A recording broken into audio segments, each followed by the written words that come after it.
तुम्हें कैसे बचाएं? तोतली जुबान वाली उम्र में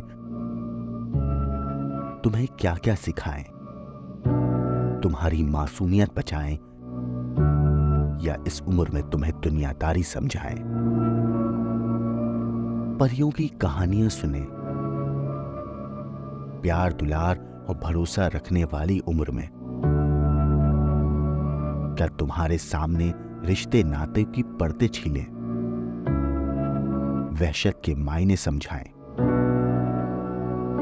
तुम्हारी सुरक्षा में मैं सब कर दूं, नन्ही सी उम्र में तुम्हें सयानी कर दूं। मेरी बच्ची, तो भी क्या तुम उन दरिंदों को वक्त रहते पहचान पाओगी?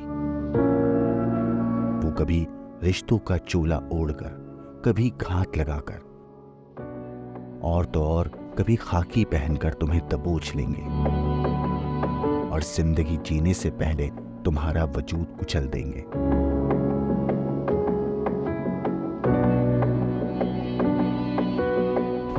जी हां, खाकी एक बार फिर शर्मसार हुई है। राजस्थान के दौसा में खाकी पर लगा है बददुमा दाग।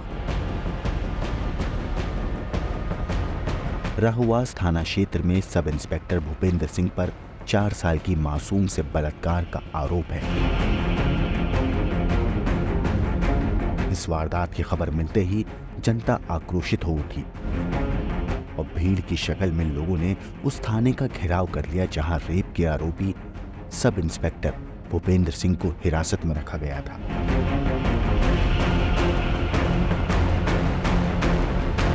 भीड़ ने आरोपी सब इंस्पेक्टर भूपेंद्र सिंह को पुलिस से छीन लिया और पुलिस के सामने ही उसकी जमकर पिटाई की। आरोपी के कपड़े फाड़ डाले, उसे सड़क पर घसीटा गया। आक्रोशित भीड़ रेप के आरोपी सब इंस्पेक्टर की जान लेने पर आमादा दिखी। पुलिस ने जैसे तैसे उसे बचाया, लेकिन खाकी के हाथों हुआ अपराध ऐसा है कि लोगों का गुस्सा शांत होने का नाम नहीं ले रहा है। पुलिस ने आरोपी इंस्पेक्टर को गिरफ्तार कर लिया है।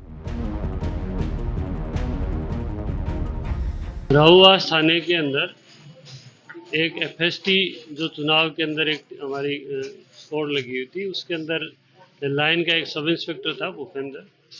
उसके ऊपर जहाँ पे वो रह रहा था उसके पास के परिवारजन है, उन्होंने उनके ऊपर छेड़छाड़ का और दुष्कर्म का आरोप लगाया था। उस आरोप के आधार पर राहुवास थाने के अंदर मुकदमा दर्ज किया है। पुलिस के मुताबिक सब इंस्पेक्टर भूपेंद्र सिंह चुनाव सुरक्षा के मद्देनजर गठित टीम में तैनात था और राहुवास इलाके में रह रहा था। इसी दौरान उस पर पड़ोसी की 4 साल की बच्ची से छेड़खानी और रेप का आरोप लगा। इसके फौरन बाद उसे गिरफ्तार कर लिया गया।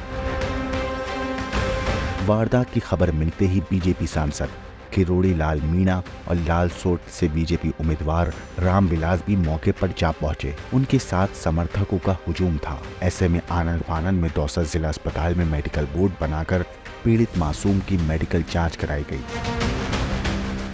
अब जिस आरोप लगाया था उस भूपेंद्र को गिरफ्तार कर लिया गया है। पॉक्सो में बर्खास्तगी की मांग है। पूरे थाने को सस्पेंड किया जाए, ये जनता की मांग है। जिन पर कानून व्यवस्था का जिम्मा है, उनके जरिए इस दरिंदगी भरे अपराध पर हंगामा लाजमी है, वो भी तब जब 25 नवंबर को राजस्थान में विधानसभा चुनाव होना हो। भला ऐसे में कौन इस निहायत गंभीर मसले को छोड़ना चाहेगा? तो हुआ भी वही। केंद्रीय मंत्री प्रहलाद जोशी ने ट्वीट कर खाकी वर्दी में हुए इस अपराध को अशोक गहलोत और कांग्रेस सरकार के कुशासन और जंगल राज का परिणाम करार दे दिया। पूर्व सीएम वसुंधरा राजे ने तो इसे राजस्थान में बीते 5 साल में कांग्रेस के कुशासन का नतीजा माना। उन्होंने लिखा, कांग्रेस सरकार की विदाई तक मासूम बेटी की चीखें कानों में गूंजती रहीं। बचाव में गहलोत सरकार के स्वास्थ्य मंत्री परसादी लाल मीणा आ गया। एनसीपीसीआर के अध्यक्ष प्रियांक कानूनगो ने मासूम से सब इंस्पेक्टर की दरिंदगी को स्वतंत्र संज्ञान लिया और इस पर गहलोत सरकार को नोटिस जारी किया। प्रियांक ने इसे रक्षक के भिक्षक बनने का गंभीर अपराध करार देते हुए राज्य के गृह विभाग, गृह सचिव और डीजीपी को भी नोटिस जारी करने की बात कही है। आरोप प्रत्यारोप, सवाल जवाब, शिकायत और सियासत, जाहिर है चुनाव तक अब ये थमने वाली नहीं। पर ये सब पीड़ित मासूम के लिए मरहम नहीं है। क्या ये सच नहीं है? ये अपराध जितना कानून के कमजोर पड़े भय का नतीजा है, उतना ही समाज में होते मूल्यों के क्षरण और हमारे नैतिक पतन का भी है। ब्यूरो रिपोर्ट, क्राइम तक।